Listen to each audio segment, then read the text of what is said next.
All right, what is going on, guys and girls? I hope you're all doing well today. We're back here with Chapter Day Bible Study, and this is our 10th video already. So that's just the first milestone of many, hopefully.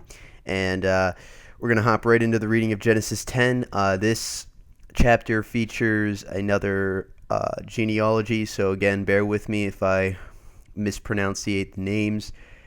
They can get pretty crazy to read. But anyway, let's get right into it. Descendants of Noah. Now these are the records of the generations of Shem, Ham, and Japheth, the sons of Noah, and sons were born to them after the flood. The sons of Japheth were Gomer, and Magog, and Madai, and Javan, and Tubal, and Meshech, and Tyrus. The sons of Gomer were Ashkenaz, and Riphath, and Togarmah. The sons of Javan were Elisha, and Tarsith, Kittim, and Dodanim. From these the coastlands of the nations were separated into their lands, every one according to his language, according to their families, into their nations. The sons of Ham were Cush, and Mizraim, and Put, and Canaan. The sons of Cush were Seba, and Havilah, and Sabath, and Sabtah, and Ramah, and Sabachta. The sons of Ramah were Sheba and Dedan. Now Cush became the father of Nimrod. He became a mighty one on the earth. He was a mighty hunter before the Lord. Therefore it is said, like Nimrod, a mighty hunter before the Lord. The beginning of his kingdom was Babel, and Eresh, and Akkad, and Calneh, in the land of Shinar. From that land he went forth into Assyria, and built Nineveh, and Rehoboth, and Calah, and Resen, between Nineveh and Calah. That is the great city. Mizraim became the father of Ludum, and Anamim, and Lahabim, and Naptuhim, and Pathrusim. And I'm sorry, guys. This is hard to read. Casluhim, from which came the Philistines, and Caphtorim. Canaan became the father of Sidon, his firstborn, and Heth, and the Jebusite, and the Amorite, and the Girgasite, and the Hivite, and the Archite, and the Sintite, and the Arvadite, and the Zimmerite, and the Hamathrite. And afterward the families of the Canaanite were spread abroad. The territory of the Canaanite extended from Sidon as you go toward Gerar, as far as Gaza, as you go toward Sodom and Gomorrah, and Admah, and Zeboim, as far as Lasha. These are the sons of Ham, according to their families, according to their language, by their lands, by their nations. Also to Shem, the father of all the children of Eber, and the older brother of Japheth, children were born. The sons of Shem were Elam, Ashur, and Arpishad, and Lud, and Aram. The sons of Aram were Uz, and Hol, and Gether, and Mash. Arpishad became the father of Shelah, and Shelah became the father of Eber.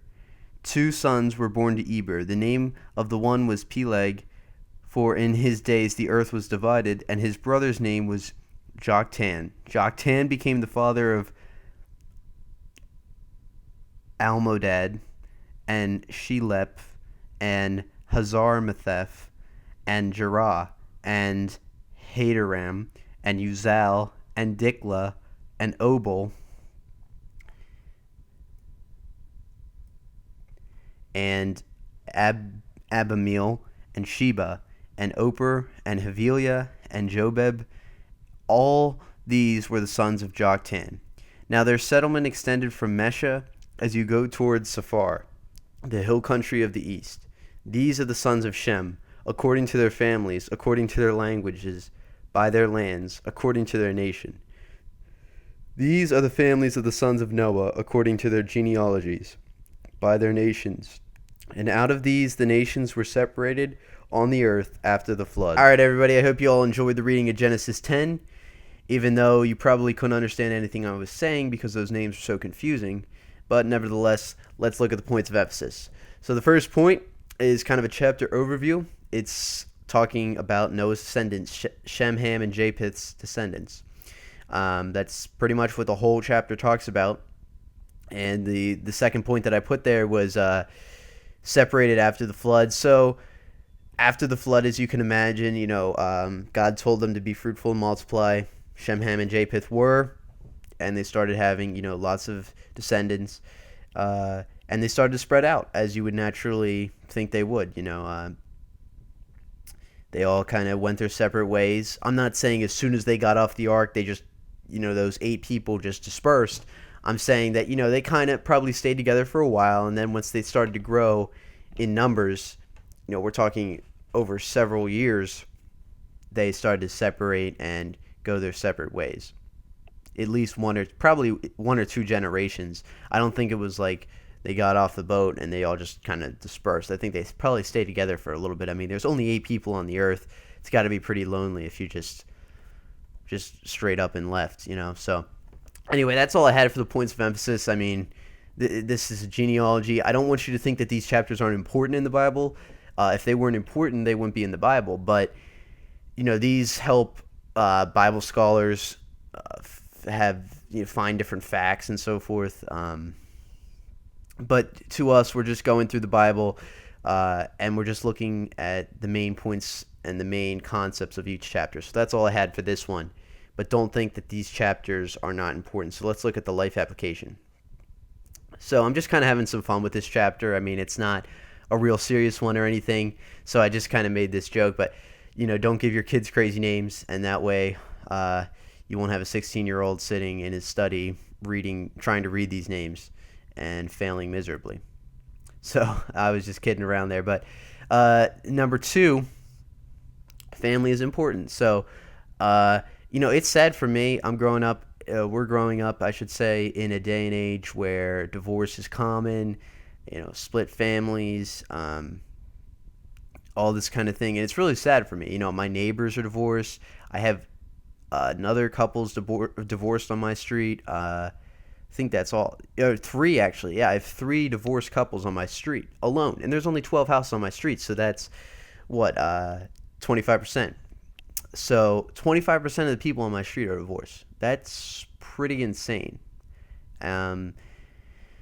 It's sad. It's not just insane. It's sad.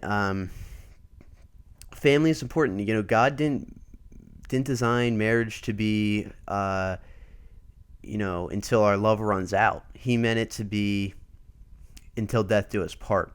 And they're actually trying to change that vow. I'm not sure to what. I can't remember, but they're trying to change it from death do us part till something about love running out or something like that. I don't know. You can look it up. I forget. But that's really sad. God did not intend marriage to be like that. God meant marriage to be for life. And you shouldn't be marrying someone that you're not going to love for the rest of your life. And that's just, it's heartbreaking to children, I would imagine, when they see their parents, fading away and getting a divorce. I have a cousin like that. I have, like I said, 3 couples in my neighborhood have already done that. 2 good friends I know have divorced parents. It should not be that common. It shouldn't really appear ever. God didn't design it to be like that. And I understand that the times are going to get rough. And, you might be agitated at someone. And I understand that it's very, very hard. But you got to go into it with the sense of, until death do us part. So if you're not doing that, that's sad. And I would just encourage you, when you get married, if you already are, if you're, in the future you plan to, really be serious about that. I know my parents are, and, I don't see them ever getting divorced, really, honestly. Not to say they don't have struggles, they don't have problems, but I know at the end of the day, they always come back to each other, and they would never displease God in that way of getting a divorce. no matter how hard things got. So, I hope you all love your families and that your family is in a good stead.